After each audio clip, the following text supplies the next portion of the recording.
soddon sano ay dagaalo ahli ragaadiyeen dalka Soomaaliya waxaa soo badanayay soo galootiga Soomaalida ah ee ku soo qulqulaya wadankan Sweden muddooyinkii ugu dambeeyay. Sweden ayaa dalka ay ku nool yihiin Soomaali tira ahaan gaaraysa 45,000 taasoo la xaqiijiyay inay dalkan soo galeen 30 sano ugu dambeeyay. Si kastaba ha ahaatee Soomaalida dalkan Sweden soo gashay ayaa kala kulmay soo dhaweyn heer sare ah dalkan inkastoo ay jiraan caqabado ku saabsan kala duwanaanshaha dhaqanka iyo isdhexgalka oo Soomaalida dalkan ku sugan ku adkaaday. Maxamuud Dayib waxa uu ka mid yahay mas'uuliyiinta Soomaaliyeed ee dalkan Sweden muddo deganaa wuxuuna telefishinka Somali Channel uga warbixiyay xaaladda guud ee Soomaalida Sweden iyo dhibaatooyinka soo wajaha. Arintaasi way jirtaa Soomaali marka la yiraahdo sida aynu nagu naqaaniyo sida dalkan looga yaqaan waa laba kala duwan. Inagu Soomaali waxaynu naqaanaa dhammaan dadka afka Soomaaliga ku hadla ee dalkan jooga ku dhashay iyo ku yimid. لكن دل كم واحد لوجي يقانا دت كيا والسعودية يمد دل كانوا باللوجي يقانا صومالي صح لكن المهم هل كان كل شيء وسويد شوية تراكوب كمتشر صح مرجع داد مقشة أما عبر كوسكة كانوا وايو دت كان عرقتي ترى ده اللي هو شيء جاي سلاسل كل دوي هاي مرجع واحد ويان عرورتا كل على تي ريرا صومالي ريرا أدوى وين إلا شن هي سجال عرورة أنت ولا حيصة إليهن اسكوا العرس مركا الله وعيا الصومالي كعلى جيا ولا هذا والد أما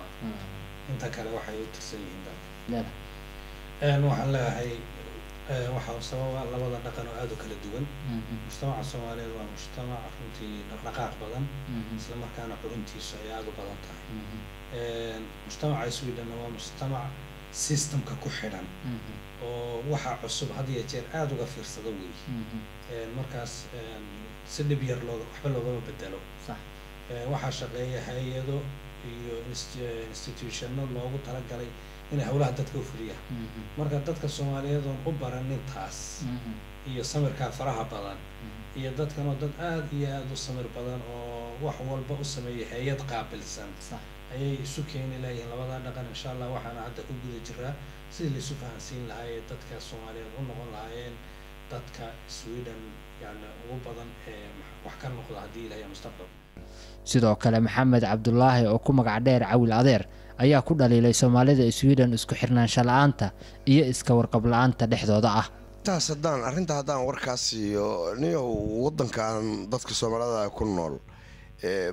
gudaha problemki ay gudaha kala yimaadeen ayay markay halkan la yimaadeen guryaha la galeen oo la rabay dhulkan ay yimaadeen iyo ummadaas hore muddo inay wax la qabsadaan oo noloshooda maarta ay ka soo saaraan ama se dalkii ay maarta gacan ka siiyaan ama dadkii gudaha jiray inay maartay fikradii soo burburisay mid ka daran ka fiican inay u sheegaan laakiin ma ay sameeyeen wadadii ay kaga yimaadeen wadankii oo ay ku soo burburiyeen bay halkaan la dhex taagan yihiin. علي ياسين قربة Somali Channel Gothenburg.